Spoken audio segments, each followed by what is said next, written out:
अजीज़ तलबा और तालिबात, 5वीं जमात में आपका इस्तकबाल है। आइए उर्दू मज़मून की पहली नज़म हम्द, आज हम इस नज़म को समझने की कोशिश करते हैं। इसको तरन्नुम के साथ पढ़ेंगे भी। तमाम तलबा और तालिबात से गुजारिश है कि वो अपने सामने किताब को खोलें और इस नज़म को तरन्नुम के साथ पढ़ने की कोशिश करें। इसके शायर कौन हैं? इसके शायर हैं डॉक्टर महबूब राही। डॉक्टर महबूब राही। हम्द किसे कहते हैं? हम्द किसे कहते हैं? बचपन से हम लोग पढ़ते आ रहे हैं। तो प्यारे बच्चों, हम्द यानी क्या? खुदा की तारीफ को हम्द कहते हैं। खुदा की तारीफ को हम्द कहते हैं। तो आइए इस नज़म को हम तरन्नुम के साथ पढ़ रहे हैं। सभी तुलबा और तालिबात अपनी अपनी किताब के अंदर देखें। नज़म नंबर 1, हम्द। शायर का नाम है डॉक्टर महबूब राही।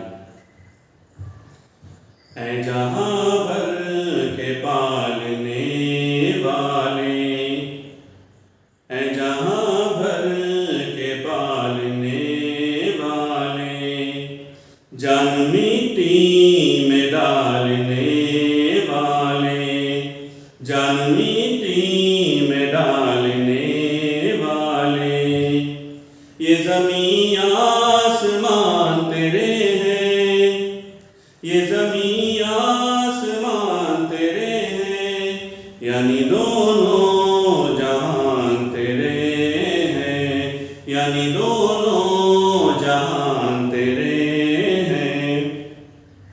तू निगहबान है पासबान तू है, तू निगहबान है पासबान तू है, ऐ खुदा सब पे मेहरबान तू है, ऐ खुदा सब पे मेहरबान तू है। सबके होठों पे नाम है तेरा, सबके होठों पे नाम है तेरा, तज़किरा सुबह व शाम है तेरा, तज़किरा सुबह व शाम है तेरा। फूल सहरा में तू खिलाता है, फूल सहरा में तू खिलाता है, मारता है तू ही जिलाता है, मारता है तू ही जिलाता है। ये हवा तेरे दम से चलती है, ये हवा तेरे दम से चलती है, हुक्म से तेरे रुत बदलती है, हुक्म से तेरे रुत बदलती है। खालिक़े बेरोबर है तू या रब, खालिक़े बेरोबर है तू या रब, मालिके खुश कोतर है तू या रब, मालिके खुश कोतर है तू या रब। सबको हासिल है नेमतें तेरी, सबको हासिल है नेमतें तेरी, हम है सब पे रहमतें तेरी, हम है सब पे रहमतें तेरी। ज़र्रे ज़र्रे पे इख्तियार तेरा, ज़र्रे ज़र्रे पे इख्तियार है तेरा, फ़ज़्ल है सब पे बेशुमार तेरा, फ़ज़्ल है सब पे बेशुमार तेरा। तेरी हर शय पे हुक्मरानी है, तेरी हर शय पे हुक्मरानी है, तू है बाकी हर एक फानी है, तू है बाकी हर एक फानी है। ऐ जहां भर के पालने वाले, जान मिट्टी में डालने वाले, जान मिट्टी में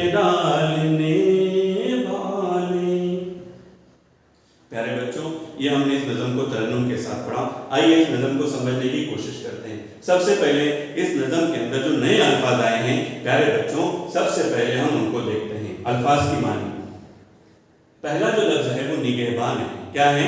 निगहबान। निगहबान यानी हिफाजत करने वाला। निगहबान के माना क्या है? हिफाजत करने वाला। फिर पासबान, देखभाल करने वाला। पासबान, देखभाल करने वाला। फिर सहरा, जिसको अंग्रेजी में डेजर्ट कहते हैं, रेतीली जमीन, रेतीली रेगिस्तान जिसको कहते हैं। सहरा यानी रेगिस्तान, सहरा यानी रेगिस्तान। फिर रुत, रुत के माना है मौसम, रुत के माना है मौसम। फिर जिलाना, जिलाना यानी जिंदगी देना। और बाकी, बाकी यानी हमेशा रहने वाला। हमेशा रहने वाली जात किसकी है प्यारे बच्चों? एक अल्लाह की है, एक अल्लाह की है। प्यारे बच्चों, हम्द के अंदर डॉक्टर महबूब राय ने इस नज़म में शायर ने खुदा की बेशुमार नेमतों का तस्करा किया है। जब से दुनिया बनी है तब से लेकर प्यारे बच्चों अल्लाह रब्बुल इज्जत की तमाम नेमतों को, हर मखलूक कितनी नेमतों को अल्लाह इस्तेमाल करते हैं। हम लोग बेशुमार नेमतों को हम अल्लाह की इस्तेमाल करते हैं। और जब से दुनिया बनी है सबको पालने वाली, तमाम मखलूक को पालने वाली जात किसकी है? एक अल्लाह की। किसकी है? एक अल्लाह की। यानी तमाम जरूरतों को पूरा करने वाला फकत एक अल्लाह है। फिर शायर ने यहाँ पर एक अल्लाह की बहुत बड़ी यानी खिलकत को सामने लाया है कि अल्लाह ने, हम सब जानते हैं प्यारे बच्चों कि अल्लाह ने इंसान को मिट्टी से बनाया। अल्लाह ने इंसान को मिट्टी से बनाया। उसी की तरह शायर ने शेर के अंदर इशारा किया है कि मिट्टी में जान डालता है, मिट्टी में जान डालता है। हम सबको जो अल्लाह ने पैदा किया है वो किस चीज से पैदा किया है? मिट्टी से पैदा किया है। सारी मखलूक अल्लाह ही की है।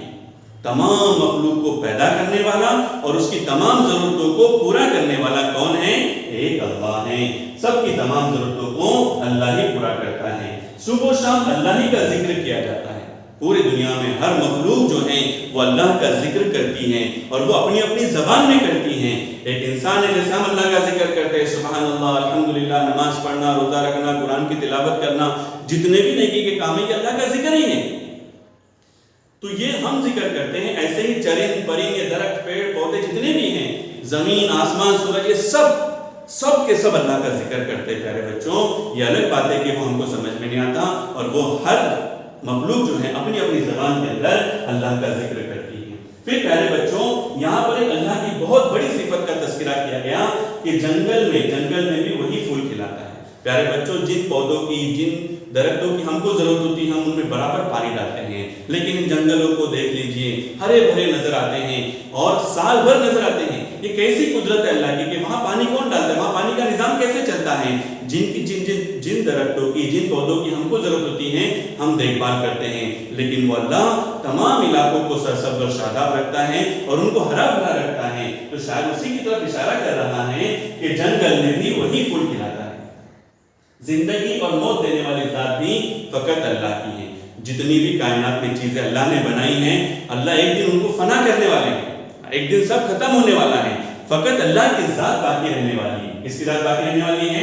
अल्लाह की जात बाकी रहने वाली है। हवा और मौसमों पर भी उसी का इख्तियार है। अभी कुछ दिन पहले देखो गर्मी का मौसम था, हर तरफ लोग परेशान थे, लेकिन कुछ ही दिनों की बारिश के बाद मौसम तब्दील हुआ। मौसम को तब्दील करने वाली जात भी फकत अल्लाह की। अभी बरसात का मौसम शुरू है, देखो वक्तन फवक्तन मौसम के जरिए से अल्लाह बारिश को बरसाता है। ये बादलों के जरिए से अल्लाह का अजीब निजाम चलता है, अल्लाह का अजीब निजाम चलता है और बारिश अल्लाह की तरफ से बरसती है। उसकी रहमतें और नेमतें सबके लिए आम हैं, चाहे हम अल्लाह की इबादत करें, बंदगी करें, अल्लाह का जिक्र करें न करें, लेकिन वो अल्लाह की रहमतें और नेमतें सब पर आम हैं। अल्लाह ने बल्कि अपने ऊपर कसम खाई है कि तुम मेरी बंदगी करो न करो, मैंने जो तुम्हारे रोजी मुकद्दर की रखी है, जो मैं तुमको खिलाता हूँ वो मैं तुमको खिलाते रहूंगा, तुम्हारे मुकद्दर की रोजी मैं तुमको जरूर दूंगा।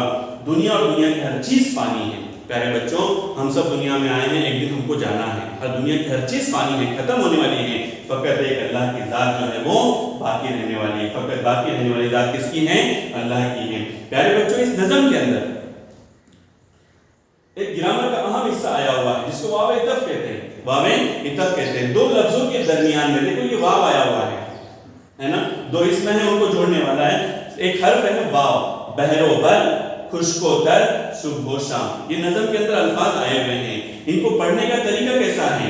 ये जो वाव है, इस वाव को अकेले नहीं पढ़ना, सिंगल नहीं पढ़ना, जैसे बहर व बर नहीं, बल्कि इसको पढ़ने का तरीका ये है कि ये वाव जो है उसको पहले वाले लफ्ज के आखिरी हर्फ के साथ मिला के पढ़ने का, जैसे बहरो बहरो बर, बहरो बर, बहरो बर, खुश व तर नहीं, खुश व तर नहीं, खुशको तर, खुशको तर, सुबह हो शाम, सुबह हो शाम। इस तरह से हमको मिला के पढ़ने का है। हम अहदनामा जो पढ़ते ना उसमें भी एक लफ्ज आता है अजीमो गुनागो पढ़ने का। उसको किस तरह से पढ़ने का?